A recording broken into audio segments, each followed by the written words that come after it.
kami lanjutkan gestur malam hari ini. Saya kembali lagi Mbah ngajar ngaji ya untuk anak-anak di kampung ya Mbah ya. Ya, Boleh sedikit saya mendengarkan Mbah mengaji.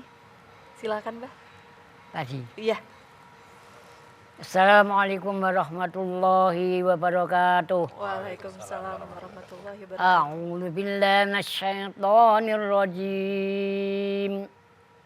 Bismillahirrahmanirrahim. Laqad ja'akum rasulun min anfusikum azizun 'alaihi ma 'anittum harisun 'alaikum bil mu'minina raufur rahim. Fa in tawallaw faqul hasbiyallahu la ilaha illahu alaihi tawakkaltu wa huwa rabbul arsyil azim. Inna allaha wa malaikatahu yusalluna 'alan nabi. Ya ayyuhalladzina amanu sallu alaihi wa sallimu taslima. Shadaqallahul azim. Assalamualaikum warahmatullahi wabarakatuh. Waalaikumsalam warahmatullahi wabarakatuh. Nafasnya masih. Aduh, luar biasa. Luar biasa. Terima kasih. Menyejukkan, menenangkan. Terima kasih, Mbah. Saya ke Pak Jamil lagi, Pak. Ya. Kita masih berbicara mengenai sedekah. Ya. Mungkin Pak Jamil ada cerita-cerita apa ya? Mengharu biru begitu. Ketika sedekah ini memang mendekatkan diri kepada Allah Subhanahu wa taala, keajaiban, mukjizat luar biasa. Ya. Kalau pengalaman saya sangat banyak ya, bahwa kalau kita bersedekah baliknya itu berlimpah. Tapi saya akan cerita dari yang teman saya dulu. Kebetulan saya membina usaha kecil juga. Salah satu di antara mereka pernah datang kepada saya.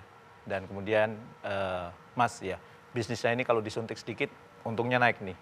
Maksud kamu, ini perlu modal tambahan nih. Berapa? 26 juta. Terus saya mau pinjam sama Mas Jamil. Pengusaha 26 juta pinjam, kere kamu? Enggak. Gitu. Punya tabungan berapa kamu? Ya aku lagi susah likuiditas, aku lagi susah keuangan. Aku nggak nanya, kamu punya tabungan berapa? Ya tabunganku sekitar 2 juta, ambil semua terus sedekahin. Mas Jamil tuh S2 kan? Ya dari IPB kan, kok sarannya nggak masuk akal? Lah kamu selama ini bisnis dengan cara masuk akal untungnya pas-pasan. Sekali-kali nggak masuk akal menurut kamu, menurutku masuk akal. Serius nih Mas, kalau kamu nggak lakukan jangan pernah konsultasi ke saya lagi. Akhirnya singkat cerita, duitnya diambil, tapi saya bilang, ingat sedekah itu namanya kerja itu ada 3. Kerja keras, cerdas, ikhlas. Kalau kamu cuma nyumbang 2 juta, nggak pakai mikir, nanti baliknya 2 juta. Tapi kalau kamu cerdas, oke ini saya sumbang, orang yang kepala rumah tangga, nanti kalau berkembang, bisnisnya terus berkembang, anaknya bisa sekolah, berkembang, cerdas. Baliknya bisa lebih dari 2 juta, apalagi kalau kamu ikhlas. Singkat cerita, uangnya diambil, disumbangin ke temannya. 3 hari kemudian anaknya masuk rumah sakit. Dia telepon saya, Mas Jamil bohong. Saya sudah ngikuti saran Mas Jamil, anak saya masuk rumah sakit, Mas Jamil bohong. Apa jawaban saya? Sabar kamu, sabar kamu, sabar kamu. Matematika Allah beda dengan matematika manusia, sabar kamu. Singkat cerita, anaknya itu dirawat 11 hari di rumah sakit. Begitu dirawat, kalau di Jawa itu, nengok orang sakit kan ngasih amplop ya. Kalau di Jakarta kan ngasih buah ya, yang murah ya. Begitu kemudian dikasih, begitu mau hari pembayaran, dia buka laci, banyak aman nih amplopnya. Dia gunakan melunasi, masih ada sisa. Dan tahu Mbak, berapa sisanya? 26.400.000. Langsung dia telepon saya. Mas Jamil, Mas Jamil, Mas Jamil, baru kali ini anak saya sakit, saya untung Mas. Dasar pengusaha ya. Anaknya sakit masih bicara untung rugi.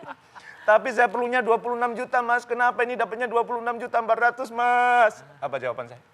Ya udah yang 400 transfer ke rekening saya. Tapi ternyata Allah punya rencana lain. Apa itu?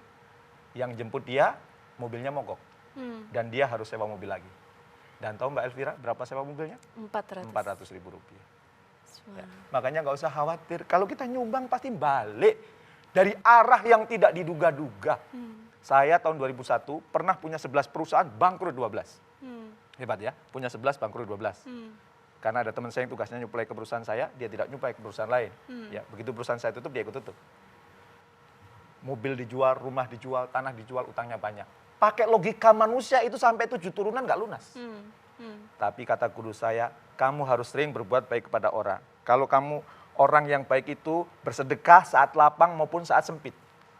Ya udah, kadang kalau punya, walaupun utangnya banyak, kalau ada yang perlu, ya sebagian dikasih. Dan keajaiban muncul. Salah satunya, saya lagi duduk santai gitu, tiba-tiba teman saya nelpon. Assalamualaikum. Waalaikumsalam mas. Tumben sampean nelpon saya. Iya, aku baru mendarat dari Abu Dhabi. Lo kok nelpon? Iya. Aku itu dari Abu Dhabi ke Jakarta, tidur di pesawat, ngimpi ketemu sampean. Bangun, inget sampean. Terus begitu tidur lagi, ngimpinya nyambung, ketemu sampean lagi. Lo kok bisa begitu? Ya kan sampean punya hutang sama saya, 125 juta. Sorry, aku belum bisa bales, belum bisa bayar. Nggak apa-apa Mas Jamil, saya bukan mau nagih. Terus kenapa? Saya dengar istri sampean melahirkan ya. Iya, sesar ya. Iya, sorry ya, aku nggak bisa nengok. Nggak apa-apa Mas, saya tahu sampean sibuk. Gini aja Mas, utang sampean 125 juta bebas buat anak sampean. Banyak yang tidak diduga. Ya, kejadian-kejadian istri saya pernah dirawat di rumah sakit di jalan di Selipi situ. 3 minggu di ruang ICU. Nggak ketahuan penyakitnya apa. Saya ketika guru-guru saya datang, saya nangis. Kenapa sudah 3 minggu nggak ketahuan penyakitnya? Kenapa? Gimana? Tagihan makin banyak. Dan kata dia, pegang duit berapa? Ada 2,6. Sumbangin. Loh, saya biayanya kurang kok malah suruh nyumbang. Sumbangin nanti ketahuan.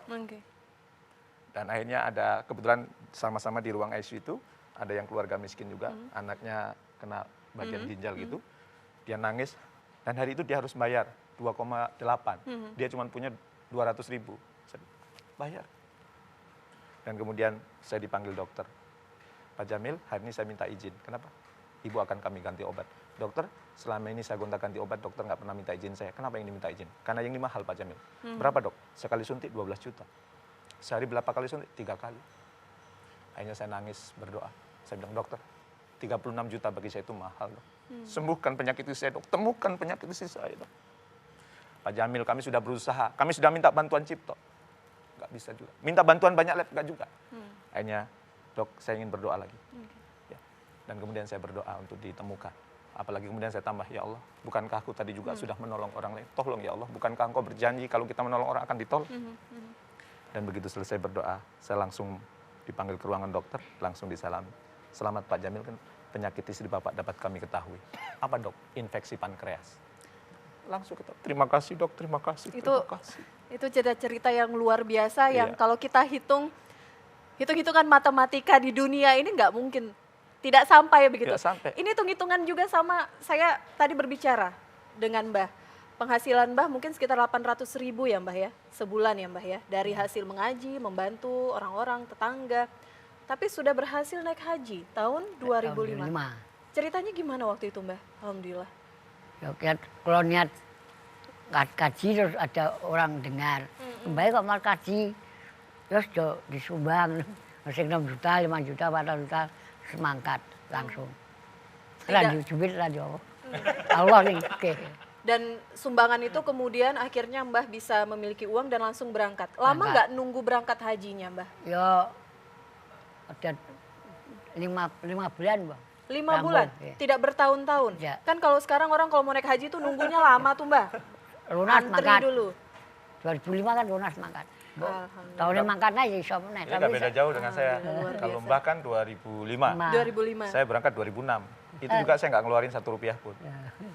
Jadi waktu waktu itu saya ngumpulin duit mau menghajikan orang tua saya, uang sudah terkumpul gitu. Terus ditanya sama Profesor Didin. Oke, apa pertanyaannya? Saya harus potong dulu. Kita harus jeda, kami akan kembali sesaat lagi. Tetap bersama kami di Caster.